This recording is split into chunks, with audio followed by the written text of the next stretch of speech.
اور یہ supreme court کی اور چیف جسٹس کی بھی یہ ذمہ داری ہوتی ہے کہ انہوں نے اس معاملے کو دیکھنا ہے، اور یہ چونکہ کوئی عام شخص نہیں ہے، پہلی بات یہ ہے کہ قانون سب کے لیے برابر ہوتا ہے اور سب کے ساتھ اس کا انصاف ہونا ضروری ہے۔ یہ کیس اس لیے امپورٹنٹ ہے کیونکہ اس میں جو شخص ہے اس کا پروفائل ہائی ہے، اور پروفائل ہائی ہونے کی وجہ سے یہ چیز ہائی لائٹ ہو رہی ہے پوری دنیا کے اندر۔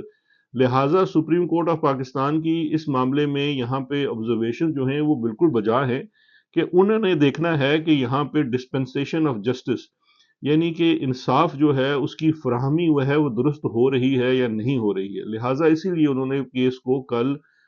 دوپہر کو 1:30 کے بعد فکس کر لیا ہے۔ اسلام آباد ہائی کورٹ اور وہاں کے چیف جسٹس کو یہ پورا موقع فراہم کیا ہے کہ وہ اپنی آئینی ذمہ داریاں جو ہیں، جو آئین پاکستان کے مطابق ایز ایپلیٹ کورٹ ان کی ہیں،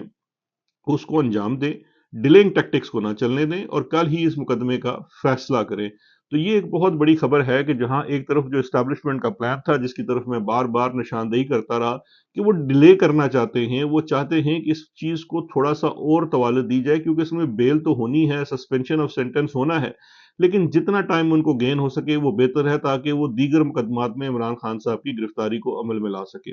ڈیلنگ ٹیکٹکس کا آپ کو یہاں پہ بتاتا چلوں کہ آج سپریم کورٹ میں بھی الیکشن کمیشن کے وکیل، جی ہاں جناب، امجد پرویز صاحب، انہوں نے پھر ایک دفعہ کوشش کی کہ جی مجھے تو انہوں نے پاور آف اٹرنی نہیں دی ابھی الیکشن کمیشن نے، تو یہ وہ ڈیلنگ ٹیکٹکس ہوتے ہیں جو لائرز یوزلی کیسز میں ڈالتے ہیں، اور کبھی ججز ان کو موقع دے بھی دیتے ہیں۔ ان کو اسلام آباد میں تو موقع دے دیا گیا، لیکن سپریم کورٹ نے ان کو کوئی خاص موقع نہیں دیا، اور کل کے لیے انہوں نے 1:30 کے لیے کیس دوبارہ سماعت کے لیے مقرر کر لیا۔ اب یہ والے جو ڈیلنگ ٹیکٹکس ہیں امجد پرویز صاحب کے، وہ کل عدالت میں اسلام آباد ہائی کورٹ میں کام نہیں آئیں گے۔ کل وہاں پہ آرگیومنٹ ہوگا، اور سپریم کورٹ کی آبزرویشن آنے کے بعد میں یہ سمجھتا ہوں کہ وہ جو اسٹیبلشمنٹ چاہ رہی تھی کہ اسلام آباد ہائی کورٹ میں اس معاملے کو طوالت دی جائے، وہ معاملہ کل شاید اسلام آباد ہائی کورٹ میں کھٹائی میں نظر آتا ہے۔ تو کل کا دن اہم ہوگا، کل کے دن یہ فیصلہ ہو سکتا ہے اسلام آباد ہائی کورٹ کی طرف سے کہ آئدر ان کا سینٹنس سسپینڈ ہوتا ہے یا نہیں ہوتا، اور اگر وہ نہیں ہوتا تو سپریم کورٹ نے 1:30 کا ٹائم مقرر کیا ہوا ہے، ادھر سے بھی کوئی معاملہ دیکھا جا سکتا ہے، لیکن پروسیجرلی یہ معاملہ جو ہے وہ اسلام آباد ہائی کورٹ کے سامنے ہی کل ٹیک اپ ہوگا۔ جہاں پہ باقی آبزرویشن دی جو چیف جسٹس آف پاکستان نے، انہوں نے ایک بڑی اچھی آبزرویشن یہ بھی دی جس کا ذکر میں بار بار کرتا رہا ہوں، اور میں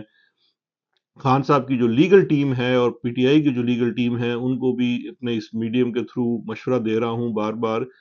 کہ جب آپ ریسیونگ اینڈ پہ ہوتے ہیں بڑا مشکل ہوتا ہے آپ کے لیے درست فیصلے کرنا، اور ابھی ایک پٹیشن بھی فائل کی گئی ہے جس میں چیف جسٹس اسلام آباد ہائی کورٹ کے اوپر عدم اعتماد کا اظہار کیا گیا ہے، تو چیف جسٹس آف پاکستان کی جانب سے بھی آج ان کو یہ کہا گیا ہے کہ آپ جج کو چھوڑیں، آپ معاملے کے اوپر جو کیس ہے اس کے میرٹس کے اوپر کل آپ جا کے اپنا کیس ڈسکس کریں۔ تو میں بھی یہ سمجھتا ہوں کہ یہ ایک درست مشورہ ہے، اور کھوسہ صاحب نے عدالت میں آج یہ بات اس پہ اقرار بھی کیا ہے اور سمجھے کہ اظہار بھی کیا ہے کہ وہ اس کو کریں گے، اس کو فالو کریں گے۔ اچھا، دوسری جو چیز اس میں بڑی انٹرسٹنگ ہے وہ یہ ہے کہ جو سپریم کورٹ آف پاکستان میں پی ٹی آئی کی جانب سے وکیل پیش ہوئے ہیں وہ کھوسہ صاحب ہیں، لطیف کھوسہ ہیں، جو کرمنل کے بڑے اچھے وکیل ہیں، اور اگریسو پوسچرنگ ہوتی ہے ان کی کیونکہ ان کا ایک سیاسی بیک گراؤنڈ بھی ہے، ان کو اختیار کیا گیا ہے ایز وکیل، جبکہ آپ کو یاد ہوگا کہ ٹرائل اور نیچے کی عدالت میں پہلے خواجہ حارث تھے جو ایک بڑے نپے تلے انداز میں دھیمی آواز میں بات کرنے والے پروفیشنل وکیل سمجھے جاتے ہیں۔ تو اب یہ جو اپیل کا پروسیس ہے اس میں پی ٹی آئی نے اپنے وکیل چینج کیے ہیں اور پوسچرنگ بھی بڑی اگریسو کی ہے، یہ ایک چینج آف اسٹریٹجی ہے، اس کا بھی دیکھتے ہیں کہ کیس کے اوپر کیا ہوگا۔ میری نظر میں یہ ایک بہتر ہی فیصلہ ہے۔ اچھا، جہاں پہ اب ذرا سیاسی طرف آتے جائیں تو جیسے ہی سپریم کورٹ کی یہ آبزرویشن سامنے آئی تو ہمارے جو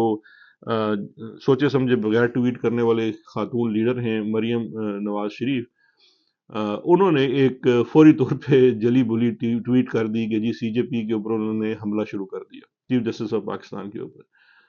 اب میرا ان سے ایک بڑا سمجھیے کہ ایک عرض ہے، آپ ایک طرف بارہا اپنا ایک نیریٹو بلڈ کیا آپ نے کہ جی آپ کے ساتھ عدالتوں میں اسٹیبلشمنٹ کی ملی بھگت کی وجہ سے زیادتیاں ہوئی، آپ کے بات کے اندر میرٹ ہے یا نہیں ہے، بہرحال آپ کا یہ ایک نیریٹو رہا ہے، اور اس نیریٹو کے اوپر آپ نے کافی قبولیت بھی حاصل کی عوام کے اندر، لیکن بعد میں جب آپ کے چچا وزیر اعظم بنے تو آپ کا نیریٹو دڑم سے گر گیا، سارا ختم ہو گیا۔ کم از کم آپ کو تو اپنے نیریٹو پہ کھڑا رہنا چاہیے تھا۔ آج جب وہی آپ کے بقول، آپ ہی کے نیریٹو کے بقول، جب وہی والی زیادتیاں عمران خان کے ساتھ ہو رہی ہیں،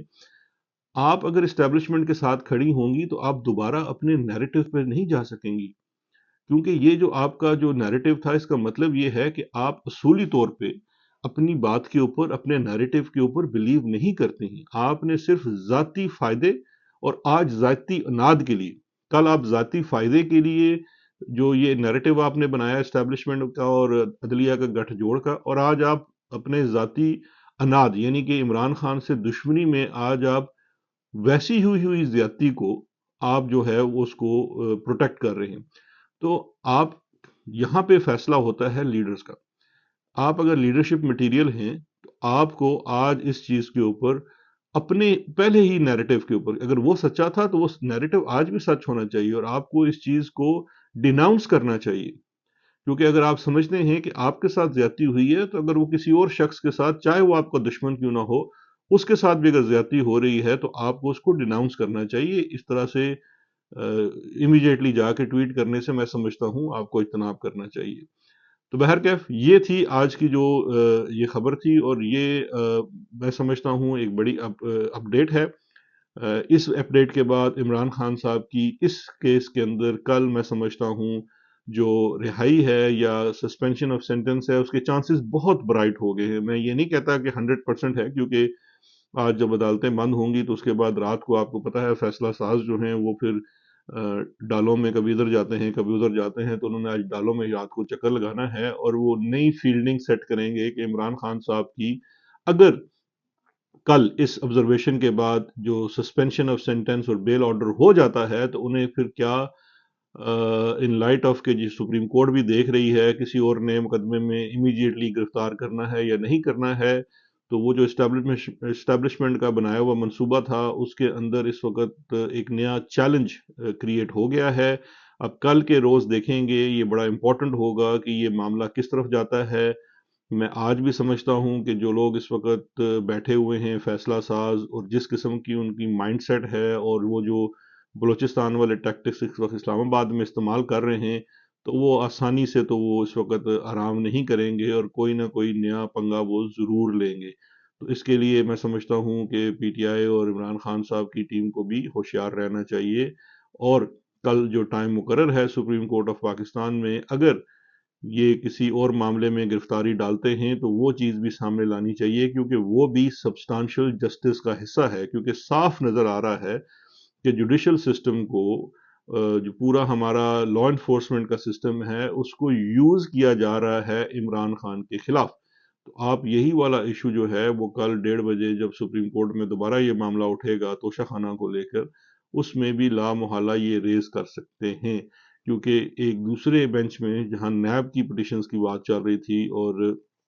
انہی مریم بی بی کی جو ایک نیب کی اپیل تھی وہ انہوں نے خود ہی وڈرا کر لی نیب کی امینڈمنٹ کی صورت میں، تو وہاں بھی ججز کی جانب سے اس جو نیب کی امینڈمنٹس تھی